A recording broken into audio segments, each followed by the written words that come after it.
हमारी तरफ भी कर देना इशारा या रसूल अल्लाह, इशारा या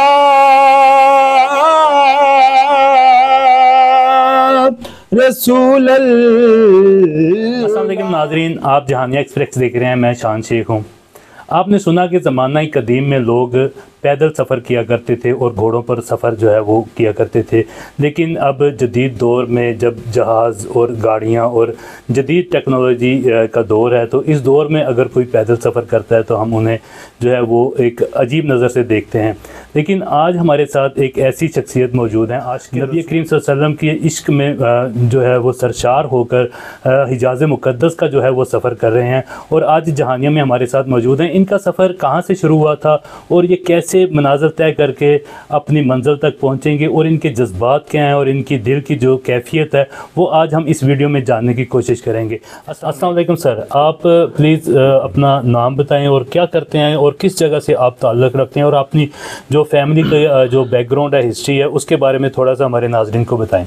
वालेकुम अस्सलाम रहमतुल्लाह। मेरा नाम गाजी शान है और मैं लाहौर में पीरूस कार्ड में ड्यूटी करता हूँ एज ए कांस्टेबल, और मेरे वालिद मोहतरम वो ट्रैफिक पुलिस में ड्यूटी करते हैं। मेरे बड़े भाई रेस्क्यू 1122 में होते हैं और छोटा भाई मेरा एलुमिनियम और शीशे का काम करता है, साथ में स्टडी करता है। तो अल्हम्दुलिल्लाह मैं पुलिस कांस्टेबल हूँ और ये सफ़र हज मैंने शुरू किया हुआ अल्हम्दुलिल्लाह। ये बताएं कि ये जदीद दौर में और टेक्नोलॉजी के दौर में जब चंद सातों में इंसान जो है वो हज़ारों किलोमीटर का सफ़र कर देता है, सैकड़ों किलोमीटर का सफ़र कर देता है, तो आपको इस दौर में क्या सूझी, क्या ठानी आपने कि आप पैदल ही घर से चल पड़े? देखें, ये सफ़र है कुएं जाना, यहाँ पे कोई पाबंदी नहीं लगाई गई शरीयत में या किसी भी जगह पे कि आप सिर्फ जहाज़ पर, अगर जहाज़ की सहूलत है तो जहाज़ पर ही गए। तो दिल में बस आया कि पैदल सफ़र करूं, ताकि एक बंदा जहाज़ पे जा रहा है और कुछ ही घंटों में वहां पहुंच जाता है, उसका मामला वहां पहुंचने पर और होता है। उसने कोई रास्ते की मुसीबत नहीं देखी, रास्ते का जो कठिन सफ़र उसने नहीं तय किया। एक आरामदाह सहूलत वाली चीज़ में बैठकर वो पहुंचा, वहां पर जाकर अपनी बंदगी की, इबादत की, दुआएं की और वापस आ गया। और एक बंदा जब पाकिस्तान से निकल कर या दुनिया के किसी भी हिस्से से हज़ारों किलोमीटर सफ़र तय करके और मुख्तलिफ़ खारदार रास्तों से होते हुए मुख्तलिफ़ मामलात को कवर करते हुए जब मदीना पाक पहुंचेगा तो उसकी कैफियत का अंदाज़ा आप लगा सकते हैं कि उसकी मदीना पाक पहुंचकर क्या कैफियत होगी। तो फिर सरकार इस्लाम करम भी फिर उतना ही फरमाएंगे जितना वो सफ़र तय करके आया होगा। तो बस ये ज़हन में आया तो मैंने ये इरादा किया कि इंशाल्लाह सरकार इस्लाम के कदमों में पैदल सफ़र करके पहुँचना है। तो ये बस शौक़ था, कोई मजबूरी या कोई ऐसी बात नहीं, अपने शौक़ से और अपने इश्क से मैं ये जा रहा हूँ। अच्छा, ये आपके दिल में इश्क़ रसूल इस तरह बेदार है, अल्लाह हमें भी इस तरह की सादत से नसीब फरमाए, हमें भी।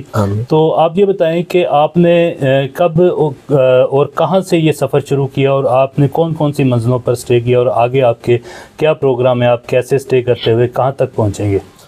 मैंने 21 जनवरी को लाहौर गाज़ी रोड से अपने घर से ये सफ़र शुरू किया। पहले दिन का स्टे मैंने जामिया मस्जिद रहमत लिल आलमीन अल्लामा खादिम रिजवी की मस्जिद में मैंने स्टे किया। इसी तरह मुख्तलिफ़ जगहों पे मोलनवाल, फिर भाई फेरू, पत्तों की, हड़प्पा, साहिवाल, काड़ा और पीछे मियाँ चन्नू और कल खाने वाल और आज आपके पास जहानिया में मौजूद हूँ। तो ये मेरी डुड्डी बरादरी पूरे पाकिस्तान में अल्हम्दुलिल्लाह मौजूद है। इनके ताउन से और मेरे दोस्तों के ताउन से जगह जगह पे मुझे इस्तकबाल की भी मनाज़िर देखने को मिलते हैं और रहाइश भी उन्हीं की तरफ से अल्हम्दुलिल्लाह अभी तक हो रही है। क्योंकि घर से निकलते वक्त ये मैंने प्लान किया था कि जहाँ पे होटल मिला होटल में स्टे कर लूँगा, अदरवाइज़ किसी मस्जिद में स्टे कर लिया करूँगा। लेकिन अभी तक 15 दिन में ये ऐसी कोई मामलात नहीं आए कि इन जगहों में स्टे करूँ। अल्लाह पाक ने मोहब्बत वाले लोग इतने दिए कि एक शहर से 10-10 लोग रब्ता करते जी आप हमारी तरफ स्टे करें। तो इसी तरह ये सफ़र 15 दिन से जारी है। माशाल्लाह, आपने लाहौर से अपने सफ़र का आगाज़ किया और आज 15वें दिन आप जहानिया में मौजूद हैं। आज यहाँ पर स्टे करेंगे और सुबह 8 बजे आपने यहाँ से रवाना होना है और आगे आपके कौन सी मनाज़िल हैं और उसके बाद आप किन किन ममालिक से होते हुए जो है वो हिजाज़ मुक़द्दस पहुँचेंगे? अभी पाकिस्तान में मैं मुल्तान रोड से खाने वाला आया हूँ और खाने वाल से जहानिया। कल से मेरा जो सफ़र है वो जहानिया से होता हुआ कल दुनियापुर पहुँचेगा, फिर लोधरा और जो बहावलपुर फिर सक्खर की तरफ से होता हुआ मैं कराची जाऊँगा। कराची से फिर कोयटा और कोयटा से ताफ्तान ईरान बॉर्डर और ईरान से आगे इराक, इराक से कुवैत और कुवैत से सऊदीया। इंशाल्लाह ये मेरा रूट है। बाकी जिस तरह रास्ते में अल्लाह पाक ने चाहा उसी तरह होगा इंशाल्लाह। अच्छा, आप इतने सफ़र करेंगे और इतने ममालिक से होते हुए हिजाज़ मुक़द्दस पहुँचेंगे तो इसके लिए सफ़री कागज़ात का भी होना ज़रूरी है और वीज़े और पासपोर्ट का जो मामलात होते हैं और ये सारी चीज़ें आपके पास फॉर्मेलिटी पूरी है? इसमें अगर पूरी है तो इसमें हासिल करने में आपको कोई दुश्वारी तो पेश नहीं आई? जी मेरे पास अल्हम्दुलिल्लाह ज़ाहिर बात है किसी भी कंट्री में आपको जाने के लिए पासपोर्ट और उसके लिए वीज़ा ज़रूरी है आपके लिए। तो अल्हम्दुलिल्लाह पासपोर्ट तो मेरा बना हुआ है। तो मैंने वीज़ों के लिए अप्लाई किया। सबसे पहले मैंने ईरान का, और ईरान का वीज़ा अल्हम्दुलिल्लाह मुझे मिल चुका है। और अगले कंट्रीज़ के साथ जो मेरे ब्रदर हैं, मेरे भाई हैं, बड़े भाई हैं आसिफ हनीफ साहब, जो कि इंटरनेशनल ट्रैवलिंग का काम करते हैं, उनके एम्बेसीज़ के साथ राब्ते हैं। इंशाल्लाह कि ईरान में पहुंचने के बाद अगले कंट्रीज़ के वीज़े मुझे मिलते जाएंगे। तो मैंने सिर्फ आसिफ हनीफ साहब वही सारा मेरा हैंडल कर रहे हैं। सारा मेरा जो मेरी जर्नी है वो उन्हीं के ताउन के साथ और उन्हीं की मोहब्बत के साथ ये मैंने शुरू की है। उसके अलावा मैंने किसी के पास नहीं गया मैं, और ना ही मैंने किसी लोगों से रब्ता किया है। आसिफ हनीफ साहब ये मेरा सारा शेड्यूल कर रहे हैं, सारे मामला तो चेक कर रहे हैं। अच्छा, ये चलें, वो भी इस सादत में आपके साथ शामिल हैं और ज़ाहिर है उनको भी अल्लाह अजर अज़ीम अता फ़रमाएगा। आप ये बताएं कि आपकी सरकारी नौकरी है और नौकरी के भी मामलात होते हैं, पीछे ड्यूटी और छुट्टी के मामलात आप कैसे तय करके घर से निकले हैं? मैंने जब इस सफ़र का इरादा किया था तो तभी मैंने अपने डिपार्टमेंट को छुट्टी के लिए एक एप्लीकेशन लिखी थी। अब डिपार्टमेंट में आपको पता होता है ऐसे है कि छोटे लेवल से, जैसे मुहर्रर होता है जिसको हम आम ज़बान में मुंशी भी कहते हैं, वहाँ से वो एप्लीकेशन फॉरवर्ड होते हुए एसपी लेवल तक और उससे आगे तक जाती है। तो निचले लेवल तक तो मुझे बहुत अच्छा रिस्पॉन्स मिलता रहा, हत्ता कि लोग मुझे गले लगा लगा कर खुशी का इजहार करते थे। लेकिन जब वो उस अथॉरिटी के पास पहुंची जिसने मुझे छुट्टी अलाउ करनी थी, तो वहाँ पे जाके मेरा प्रोसेस स्लो होता गया, और स्लो होते होते एक वक्त ऐसा है कि वो बिल्कुल स्टॉप हो गया। उसके बाद मैंने chief minister of Punjab Chaudhry Pervaiz Elahi से रब्ता किया। उन्होंने चीफ मिनिस्टर ऑफिस से आईजी पंजाब को लेटर लिखा कि इसको छुट्टी दी जाए एज़ पर रूल। जब रूल की बात आती है तो जो कहते हैं जी हज की छुट्टी 45 दिन से ज़्यादा नहीं, ये साल की मांग रहा है। मैंने कहा सर अब जितनी पॉसिबल है दे दें मुझे। लेकिन वो भी मामला थोड़ी देर चला, लेकिन उसके बाद उस पर भी कोई रिस्पॉन्स नहीं मुझे मिला। तो 6 माह मैंने भाग दौड़ की, तो मुझे छुट्टी का जो मेरा मामला वो हल नहीं हो सका। तो इस वक्त मैं छुट्टी लिए बगैर ही मैं इस सफ़र पे जा रही हूँ। पाकिस्तान हमारा मुल्क एक ऐसे निज़ाम में है कि यहाँ पर कानून और कायदे जो है इंसान को उलझा देते हैं। तो आपने ये सारी नौकरी भी आपने एक साइड पे रख दी और उसको ठोकर एक किस्म की मार के आप निकले हैं। ज़ाहिर है अगर आप ड्यूटी पे नहीं जाएंगे तो पीछे कोई ना कोई वो कार्रवाई अफसरान करेंगे। तो आपका कोई मुतालबा है अपने सीनियर अफसरान से या हुकूमत वक़्त से कि आपको एक हिजाज़ मुक़द्दस के लिए रवाना हो, एक मुक़द्दस फरीज़े की अदायगी के लिए, तो इसकी छुट्टी के मामला जो हैं वो किससे क्या मुतालबा करेंगे?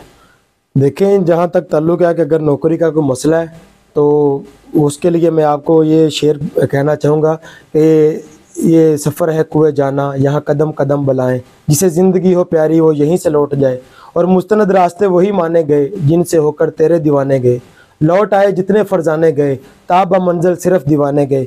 ये मैं अपने शौक़ से जा रहा हूँ और अपनी किद्दत के साथ और खालिस रसूलुल्लाह सल्लल्लाहु अलैहि वसल्लम की मोहब्बत में जा रहा हूँ। अगर इसके लिए मुझे जितनी भी कुर्बानी को देनी पड़ी मैं देने को तैयार हूँ। तो रही बात सीनियर ऑफिसर्स को या गवर्नमेंट ऑफ पाकिस्तान को कोई पैगाम देने की, तो मेरी आज भी अपने सीनियर ऑफिसर से और गवर्नमेंट ऑफ पाकिस्तान से और गवर्नमेंट ऑफ पंजाब से ये रिक्वेस्ट है कि मैं खालिस अल्लाह पाक की रज़ा के लिए सफ़र कर रहा हूँ। तो मैं रिक्वेस्ट करूँगा अपने सीनियर ऑफिसर से कि मुझे छुट्टी दी जाए, ताकि मेरा जो घर का मामलात है अगर वो भी डिस्टर्ब फ़िलहाल तो नहीं अल्हम्दुलिल्लाह, और मज़ीद ना हो तो मुझे छुट्टी दी जाए, यही मैं रिक्वेस्ट करूंगा। इसके अलावा ये कहना चाहूँगा कि अब छुट्टी मुझे मिले या ना मिले, मैं अपने सीनियर ऑफिसर्स के लिए दुआ गूँ, इस पाकिस्तान के लिए और रसूलुल्लाह की तमाम उम्मत के लिए दुआ गूँ। अल्लाह पाक इन सब पे अपना ख़ास करम फरमाए। अच्छा ये बताएं, आप सारा कुछ मामलात भी छोड़ के आगे, आप घर में कौन कौन है और कितनी ज़िम्मेदारी है आप पे? अगर शादीशुदा हैं तो बच्चे कितने हैं, और अगर नहीं तो घर में कितने अफराद हैं जो आपके ज़ेर कफ़ालत हैं, और किन को आप पीछे छोड़ के हिजाज़ मुक़द्दस के सफ़र को निकले हैं? जी, घर में हम 3 भाई हैं और एक छोटी सिस्टर है, और अल्हम्दुलिल्लाह मैं शादीशुदा हूँ, और मेरी 11 माह की बेटी है।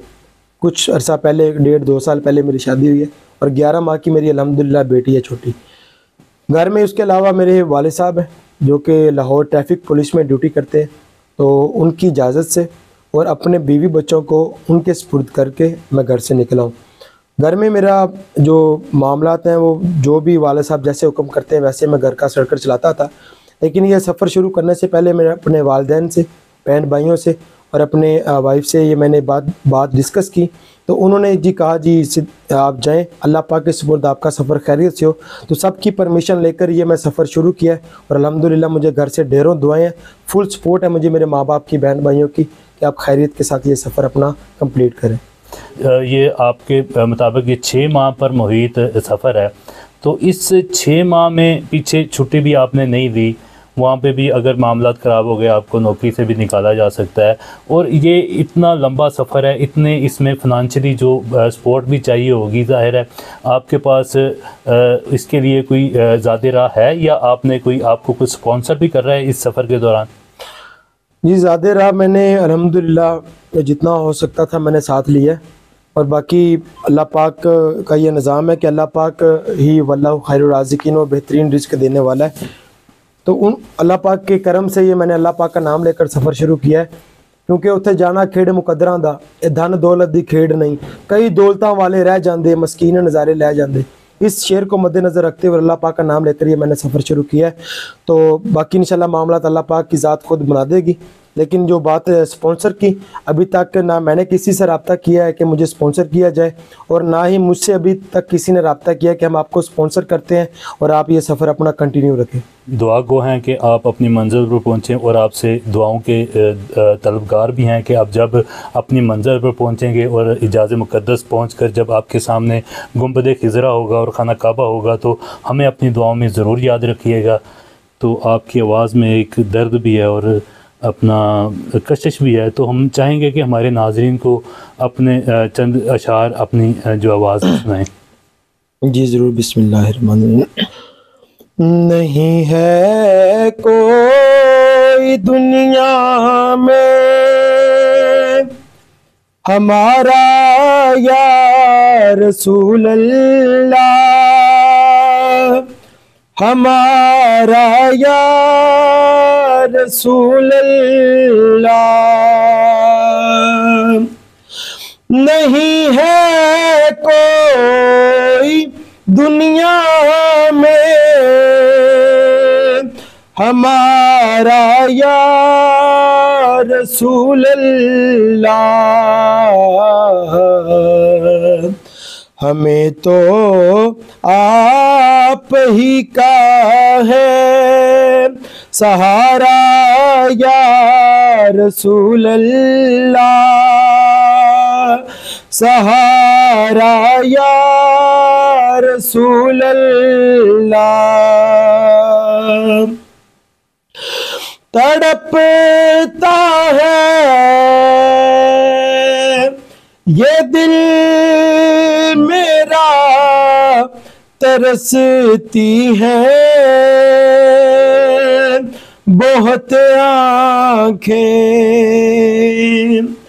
तड़पता है ये दिल मेरा, बरसती है बहुत आँखें।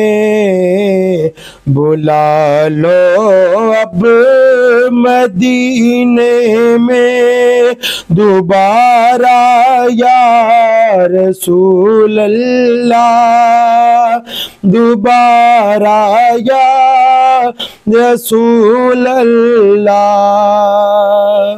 खुदा जब तुम से फरमाए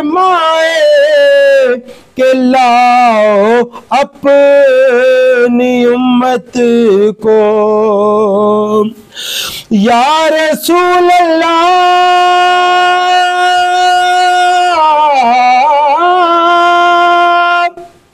खुदा जब तुमसे फरमाए कि लाओ अपनी उम्मत को, हमारी तरफ भी कर देना इशारा या रसूल अल्लाह, इशारा या